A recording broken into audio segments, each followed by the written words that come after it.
ವತಿಯಿಂದ ಇವತ್ತು ಕಾರ್ಯಕ್ರಮನ ಇವತ್ತು ಇಟ್ಕೊಂಡಿದ್ದೀವಿ. ಆ ಪ್ರಕಾರ ಇವತ್ತು ಮೈಸೂರು ಜಿಲ್ಲೆ ಮತ್ತು ಮಂಡ್ಯ ಜಿಲ್ಲೆಯ ಜಿಲ್ಲಾ ಪದಾಧಿಕಾರಿಗಳನ್ನು ಆಯ್ಕೆ ಮಾಡಿ ಮುಂದಿನ ಒಕ್ಕಲಿಗರ ರಕ್ಷಣೆಗಾಗಿ ಅವರ ಅಭಿವೃದ್ಧಿ ಉದ್ದೇಶಕ್ಕಾಗಿ ಇವತ್ತು ಇಲ್ಲಿ ಸಂಘನ ಬಿಡುಗಡೆ ಮಾಡಿದ್ದೀವಿ. ಅಷ್ಟೇ ಉದ್ದೇಶ.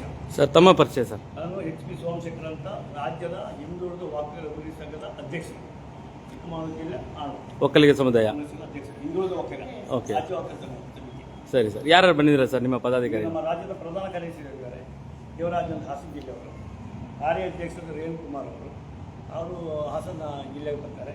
ಇವರು ಚಿಕ್ಕಮಗಳೂರು ಜಿಲ್ಲೆ ಬರ್ತಾರೆ. ಸಂಚಾಲಕರು ದಿನೇಶ್ ಅಂತೇಳಿ, ಅವರು ಮಹಿಳಾ ಅಧ್ಯಕ್ಷರು ಶ್ರೀ ಕುಮಾರಿ ಅಂತ, ಪ್ರಧಾನ ಕಾರ್ಯದರ್ಶಿ ಮಹಿಳಾ ಇದು ಸುಧಾ ಮೇಡಮ್ ಅವರು. ಇನ್ನು ಉಳಿದ ಹೆಸರು ಹೇಳಿ ಮೇಡಮ್, ಉಳಿದ ಹೆಸರು ಹೇಳಿ.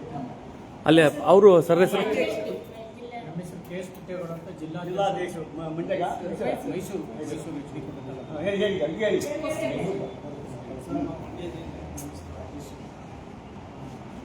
ಥ್ಯಾಂಕ್ ಯು ಸಾಕಲ್ವ ಸರ್? ಜವಾಬ್ದಾರಿ ಸರ್, ಜವಾಬ್ದಾರಿ ಏನು ಪೋಸ್ಟ್ ಕೂಡ ಹೇಳಿ. ಪ್ರಧಾನ ಕಾರ್ಯದರ್ಶಿಯಾಗಿ ಯಾವ ಜಿಲ್ಲೆ? ಮಂಡ್ಯ ಜಿಲ್ಲೆ. Okay madam.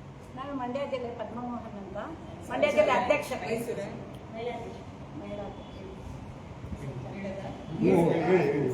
ಮಂಜುಳಾ ರಮೇಶ್ ಅಂತ ಹೇಳಿ ನಾವು ಮೈಸೂರು ಜಿಲ್ಲೆ ಸಂಚಾಲಕರಾಗಿ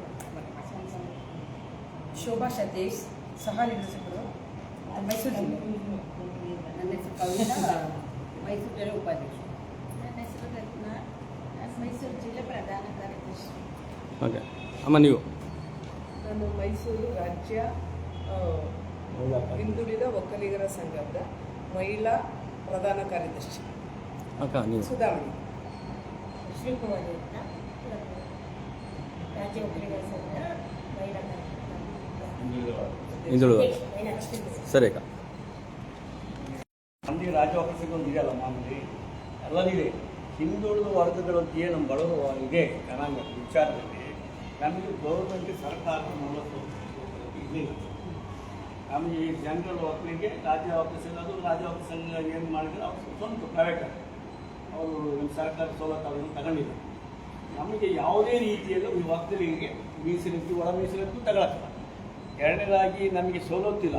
ನಾವು ಹಿಂದುಳಿದ ಒಕ್ಕಲಿಗ ಸಂವಿಧಾನದಲ್ಲಿ ಏನಿದೆ ಮೂಲಭೂತ ಸೌಕರ್ಯನ ಕೊಡಬೇಕು ಅಂತ ಆದೇಶ ಇದೆ.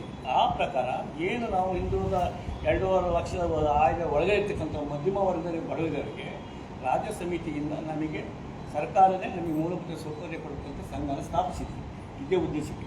ಇದ್ರ ಬಗ್ಗೆ 2006-7ನೇ ಸ್ಥಾನ ರಿಜಿಸ್ಟರ್ ಮಾಡಿ 22 ಹೋರಾಟ ಮಾಡಿ ಲಾಸ್ಟ್ ಬಜೆಟಲ್ಲಿ ಸೇರಿಸ್ಬೇಕು ಅಂತ 22ನೇ ಸಾಲಲ್ಲಿ 31ನೇ ಸಾಲ ಡೇಟ್ ಇದೆ. ಹೋಗಿ ಯಡಿಯೂರಪ್ಪ ಮುಖ್ಯಮಂತ್ರಿ ಆದಾಗ ನಾವು ಹೋಗಿ ಮನೆ ಕೊಡ್ತಾರಲ್ಲ, ಅವರು 500 ಕೋಟಿ ರೂಪಾಯಿ ಹಿಂದುಳಿದ ಒಕ್ಕಲಿಗರ ಅಭಿವೃದ್ಧಿ ಸಂಘ ಅಭಿವೃದ್ಧಿಗಾಗಿ 500 ಕೋಟಿ ಇಟ್ಟು ದೇವರಾಜ ನಿಗಮಕ್ಕೆ ಸೇರಿಸಿ ಆ ಮುಖಾಂತರ ಎಲ್ಲ ಜಿಲ್ಲಾ ಹಿಂದುಳಿದ ವರ್ಗ ನಿಗಮ ಬಿಡುಗಡೆ ಮಾಡ್ತಾಯಿದ್ದಾರೆ. ಅದು ಏನಾಗಿದೆ ಅಂತಂದರೆ ಅಲ್ಲಿ ನಮ್ಮದು 2022-8 ಇದ್ರೂ ಸಹ ಇದ್ದರೆ ರಾಜ್ಯ ಸಮಿತಿ ನಮ್ಮ ಜಿಲ್ಲೆ MLAಗಳು ಏನಿದೆ ಒಕ್ಕಲಿಗರಿಗೆ ಸಂಬಂಧಪಟ್ಟರು ನಮ್ಮ ಸಮಿತಿ ಯಾವುದೇ ಡಿಸ್ಟ್ರಿಕ್ಟ್ ಲೆವೆಲ್ ಪ್ರತಿಯೊಂದು ಜಿಲ್ಲೆ ಸದಸ್ಯರಿಲ್ಲ. ಅವರು ಕೂರಿಸಿ ಫಲಾನುಭವಿ ದಾಖಲೆ ಮಾಡ್ತಾರೆ. ನೇರವಾಗಿ MLA ಮುಖಾಂತರ ಕೊಟ್ಟು ದೇವರ ನಿಗಮದ ಆಫೀಸರಿಗೆ ಕೊಟ್ಟು ಅದನ್ನು ಕೊಟ್ಟು ನಾವು ಕೊಟ್ಟರೆ ಉದ್ದೇಶನೇ ಬೇರೆ, ಈ ಸರ್ಕಾರ ಮಾಡೋ ಉದ್ದೇಶನೇ ಬೇರೆ ಇದೆ. ಈಗ ಆವಾಗ ಬೊಮ್ಮಯ್ಯನವರು NSA ಮಿನಿಸ್ಟರ್ ಅವರು 100 ಕೋಟಿ ಇಟ್ಟಿದ್ದಾರೆ. ಸಿದ್ದರಾಮಯ್ಯ ಫಸ್ಟ್ ಮುಖ್ಯಮಂತ್ರಿ ಅವರು ಇಟ್ಟಿದ್ದಾರೆ. ಈಗ ಟೋಟಲ್ ದುಡ್ಡಲ್ಲಿ ಅಮೌಂಟನ್ನು ಈಗೇನಾಗಿದೆ ಅಂದರೆ ನಮ್ಮ ಒಕ್ಕಲಿಗರ ಹಿಂದುಳಿದ ವರ್ಗಗಳಿಗೆ ಕೊಟ್ಟಿದ್ದಾರೆ. ಇನ್ನು BPL ಕಾರ್ಡ್ ಹೊಂದಿರತಕ್ಕಂಥವ್ರಿಗೆ ಮಾತ್ರ, BPL ಕಾರ್ಡ್ ಹೊಂದಿರ್ತಕ್ಕಂಥವ್ರಿಗೆ ಕೊಡೋಕ್ಕೆ ಅವಕಾಶ ಇಲ್ಲ. ಅದು ಸಪ್ರೇಟ್ ಕಾರ್ಪೊರೇಷನ್ ಮಾಡೈತೆ. ಅದಕ್ಕೆ ಇಲ್ಲಿ ಸ್ಟೇಟಲ್ಲಿ ಬೋರ್ಡ್ ಮಾಡಿ ಅದಕ್ಕೊಬ್ಬರು ಮಂತ್ರಿನ ಹಾಕಿದ್ದಾರೆ, MLA ತಗೊಂಡು ಮಿನಿಸ್ಟ್ರಿ ಕೊಟ್ಟಿದ್ದಾರೆ. ನಮಗೇನಾಗ್ತಿದೆ ಇವತ್ತು ಅಂದರೆ ಈ ಬರ್ತಕ್ಕಂಥ ಹಣ ನಾವು ಹೋರಾಟ ಮಾಡೋ ಅದಕ್ಕೆ ಏನು ಹೋಗಿಲ್ಲ. ಅದಕ್ಕೆ ಜಿಲ್ಲಾ ವಾರ್ಡಲ್ಲಿ ನಾವು ಫಲಾನುಭವಿ ತಾಂಡೋದು ಯಾರು ಬಡವರಿಗೆ ಸಿಕ್ಕಿದೆಯೋ ಅಥವಾ ಬೇರೆಯವರಿಗೆ ಕೊಡ್ತಾರೆ MLA ಬಂದಿರ್ತಕ್ಕಂಥ ಸರಿಯಾದ ಬಗ್ಗೆ ನಾವು ಕಮಿಟಿ ಮಾಡ್ತಾ ಇದ್ದೀವಿ. ಉದ್ದೇಶ ಜಿಲ್ಲಾ ಕಮಿಟಿಯಲ್ಲಿ ಹೋಗಿ ಜಿಲ್ಲಾ ಉಸ್ತುವಾರಿ ಸಚಿವರು ಇರ್ತಾರೆ, ದೇವರಾಜ ನಿಗಮ ಹಾಸನ ಮೈಸೂರು ಜಿಲ್ಲೆ ದೇವರಾಜ ನಿಗಮದಲ್ಲಿ ಡಿಸ್ಟ್ರಿಕ್ಟ್ ಆಫೀಸರ್ ಇರ್ತಾರೆ. ಅವ್ರ ಹತ್ರ ಕೊಟ್ಟು ಅವ್ರ ಹತ್ರ ವಿಚಾರ ಮಾಡಿ ಪಟ್ಟಿ ನಮಗೆ ಗಮನ ತರಬೇಕು. ಈಗ ನಾವು ಮೊನ್ನೆ ಒಂದು ಅರ್ಜಿ ಬರೆದ ಮೇಲೆ ಈಗ ಎಲ್ಲರೂ ಸುತ್ತಾರ ಕೊಟ್ಟಿದ್ದಾರೆ, ಮುಖ್ಯಮಂತ್ರಿ ಕಳಿಸಿದ್ದಾರೆ. ಈಗ ಮೈಸೂರವ್ರು ಮಂಗಳೂರು ಫೋನ್ ನಾವು ಹೇಳಿದ್ವಿ ಇಷ್ಟು ಮೇಲೆ.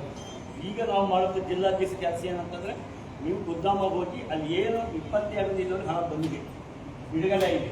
ನಮ್ಮಲ್ಲಿ ಏನೋ ತಿರುತ್ತಿಲ್ಲ ಅಥವಾ ಇಲ್ಲ MLA ಹೆಸರಲ್ಲಿ ಆ MLA ಕೊಟ್ಟು ಬೇರೆ ಬಗ್ಗೆ ಪರಿಗಣಿಸಿ ನಮ್ಮನ್ನು ಕಳಿಸಿ ಅವರ ಸವಲತ್ತಿನ ಬಗ್ಗೆ ಹೋರಾಟ ಮಾಡಬೇಕು. ನಾವು ಏನು ಪ್ರತಿ ವರ್ಷ 500 ಕೋಟಿ ಗೆಲ್ಲಿದ್ದೀವಿ ಇರ್ಬೇಕಂತ ಅದ್ರ ಬಗ್ಗೆ ಯಾವುದೇನು ಹೇಳ್ತಾರೆ, ನಿಮ್ಮಲ್ಲಿ ಇಂಥದೇ ಸವಲತ್ತು ಬೇಕು ಅಂತಕ್ಕಂಥದ್ದನ್ನು ನೀವು ಮುಂದುವರಿತೀರ.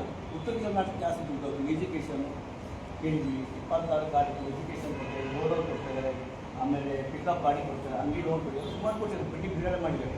ಅದು ನಮಗೆ ಗೊತ್ತಾಗ್ತದೆ. ನಾವು ರಾಜ್ಯ ಸಮಿತಿಯಲ್ಲಿ ಹೋಗಿ ಯಾವ ಜಿಲ್ಲೆಯೂ ಕೊಡೋಕ್ಕಾಗಲ್ಲ.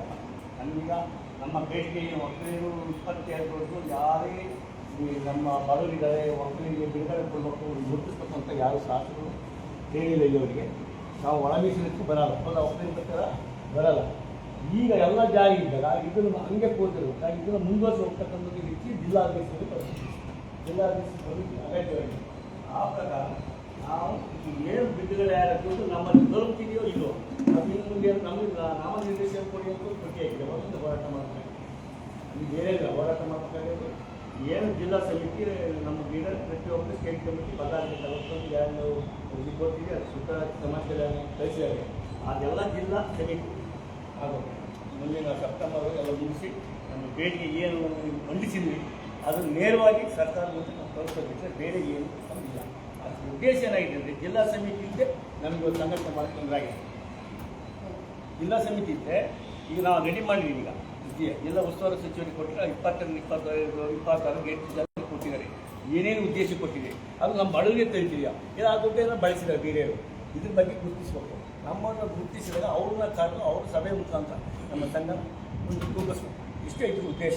ಆಕ್ಟಿವ್ ಆಗ್ಬೇಕು. ಈಗ ಬಂದಿದೆ, ಕೊಟ್ಟಿದ್ದಾರೆ. ಈಗ 19 ಕೋಟಿ ರೂಪಾಯಿ ದುಡ್ಡನ್ನು ಎಜುಕೇಷನ್ ಕೊಟ್ಟಿದ್ದಾರೆ. ಈಗ ಮಕ್ಕಳಿಗೆ ಅವ್ರು ಬಸ್ಸಿಗೆ ಏನು ಬರೆದ್ರು 80-90 ಸಾವಿರ ಕೊಡೋಕ್ಕೆ ಬರಲ್ಲ. ಅವರು ಇವತ್ತು BPL ಇವತ್ತು ಉದ್ಯೋಗ ಇದರಲ್ಲೇ 205ರಿಂದ ಈಗ ಬರ್ತದೆ. 2 ಲಕ್ಷಕ್ಕೆ ವರ್ಷಕ್ಕೆ ಅದೇ ಇದೆ. ಅದೇ 90 ಸಾವಿರ ರೂಪಾಯಿ ಕೊಡೋಕ್ಕೆ ಬಂತು. ಮತ್ತೆ ಬರೋದು ಹೊಸ ಮೀಟಿಂಗಲ್ಲಿ ಬರೆದು ಕಳಿಸಿದಾಗ ಈಗ 2.5 ಲಕ್ಷ ಮಾಡಿಟ್ಟಿದ್ದಾರೆ. ಸರ್ಕಾರ ಕರೆಕ್ಟಾಗಿ ಮಾಡಿದೆ. ನಮಗೆ MLAಗಳು ಈಗ ಸಮಿತಿ ಇದೆ ಮೈಸೂರಲ್ಲಿ, ಫಲಾನುಭವಿಗಳು ಆಯ್ಕೆ ಮಾಡೋಕ್ಕೆ ಬಿಡುಗಡೆ ಅದಕ್ಕೆ ಕೂರಿಸಿ ನಮ್ಮ ಪಟ್ಟಿಗಳು ನಮ್ಮನ್ನು ಮಾಡಬೇಕು. ನಿಮ್ಮದೇ MLA ಕೂರಿಸ್ಕೊಂಡು ಆ ಸಂಬಂಧಪಟ್ಟ ಡಿಸ್ಟ್ರಿಕ್ಟ್ ಆಫೀಸರ್ ಕೂರಿಸ್ಕೊಂಡು ನಾವು ಕೊಟ್ಟು ಅರ್ಜಿ ಅಧಿಕೃತ ಆಗಬೇಕು. ಇವರು ನಮಗೆ ಬೇಕು ಉದ್ದೇಶ ಇದೆ, ಅದು ಆಗಬೇಕು. ಅದು ಆಗ್ತಾ ಇಲ್ಲ. ಯಾಕೀಗ ಒಂದು ನಾವು ಪರಿಶಿಷ್ಟ ಜಾತಿ ಸಂಬಂಧಪಟ್ಟಲ್ಲ ಒಕ್ಕಲಿಗ, ನಮಗೆ ನಮ್ಮ ಒಕ್ಕಲಿಗ MLA ಬಡವರು ಇಲ್ಲ ಇಲ್ಲಿ ಕೇಳಬೇಕಾಗುತ್ತೆ. ಯಾಕೆಂದರೆ ನಮ್ಮಲ್ಲಿ ಕೇಳ್ತಾರೆ ಗುರುತಿಸ್ತಾ ಇಲ್ಲ. ಅದರಿಂದ ನಮ್ಮ ಕಮಿಟಿ ರಿಜಿಸ್ಟ್ರೇಷನ್ ಮಾಡಿದ್ವಲ್ವ, ಪ್ರತಿ ವರ್ಷ ರಿನ್ಯೂವಲ್ ಹಣ ಕಟ್ಟಿದ್ವಲ್ಲ, ಅವರು ಆಫೀಸರ್ ಕರೀಲಿ ಎದುರು ಮೀಟಿಂಗಲ್ಲಿ ಮಾತಾಡೋದು ಕಾಯ್ದೆಯಲ್ಲಿ ಬರಲಿ ನಮ್ಮದುವೆ. ಅವಾಗ ನಾವು ನಿಮ್ಮ ಮಂಡ್ಯದ ಹೇಳ್ಬೋದು, ನಮ್ಮ ಇಂಥ ಕೊರತೆ ಆಗಿದೆ, ಇಂಥ ಅನ್ಯಾಯ ಆಗ್ತಿದೆ, ಇಂಥದ್ದು ಕೊಡಿ ಅಂತ ಕೇಳ್ಬೋದು. ನಾವು ಕ್ಯಾನ್ಸರಿಗೆ ಕೇಳಿದ್ದೀವಿ, ಎಜುಕೇಷನ್ ಕೇಳಿದ್ದೀವಿ, SLC ದುಡ್ಡು ಕೊಟ್ಟು ನಾವು ಕೊಟ್ಟಿದ್ದೀವಿ, ಅದೆಲ್ಲ ಕಳಿಸಿದ್ದಾರೆ. ಆದರೆ ಜಿಲ್ಲಾ ಅಧ್ಯಕ್ಷರಿಗೆ ಹೆಚ್ಚಿನ ಅಗತ್ಯ. ನಾವು ಸ್ಟೇಟ್ ಕಮಿಟಿ ಸ್ಥಾಪನೆ ಮಾಡಿದ್ದೀವಿ. ಇವರು ಸ್ಟಾರ್ಟಿಂಗಲ್ಲಿದ್ದಾರೆ, ದೇವರಾಜು ಇವರೆಲ್ಲ ಇದ್ದೀವಿ. ನಾನಂದರೆ ನಮ್ಮ ಹೋರಾಟಕ್ಕೆ ಫಲ ಸಿಕ್ಕಿದೆ. ಇನ್ನೊಬ್ಬರ ಮೇಲೆ ಬಾಗಿಲು ಹೋಗಿ ದುಡ್ಡು ಕೊಡಿ, ಹಣ ಕೊಡಿ, ಸಮ್ಮೇಳನ ಮಾಡೋದು ಅದೇನಿಲ್ಲ. ನಾವು ಹುಡುಕಬೇಕು, ನಾವು ಮುಂದೆ ಬರೀಬೇಕು. ಸರ್ಕಾರ ಸವಲತ್ತು ಬೇಕು, ಕಾಲು ಸೇರಿಸಬೇಕು. ಈಗ ಕೇಳಿ ದುಡ್ಡಿದೆ, ಅದನ್ನು ಸರಿಪಡಿಸಬೇಕು. ಇಷ್ಟು ನಮ್ಮ ಉದ್ದೇಶದಿಂದ ಆರಾಮಾಗಿದೆ. ಇನ್ನು ಬಿಟ್ಟರೆ ಬೇರೆ ದಾರಿ ನಮಗೆ ಎಲ್ಲೂ ಯಾವ ಹೋಗೋದು ಇಲ್ಲ. ನೀವು ಏನೇನು ಬೇಕು ಅನ್ನೋ ಬಗ್ಗೆ ಹೇಳಿ. 5 ಲಕ್ಷ ಕೇಳಿದ್ವಿ. 5 ಲಕ್ಷ ಮತ್ತೆ 2.5 ಎಕರೆ ಜಮೀನು ಏನು ಮುಗಿದರೆ, ಈಗ ಅಂಬೇಡ್ಕರ್ ಏನು ಹೇಳಿದಾರೆ ಅಂದರೆ ಇನ್ಕಮ್ ಸರ್ಟಿಫಿಕೇಟ್ ಅಂಬೇಡ್ಕರ್ ಏನು ಹೇಳಿದಾರೆ ಅಂದರೆ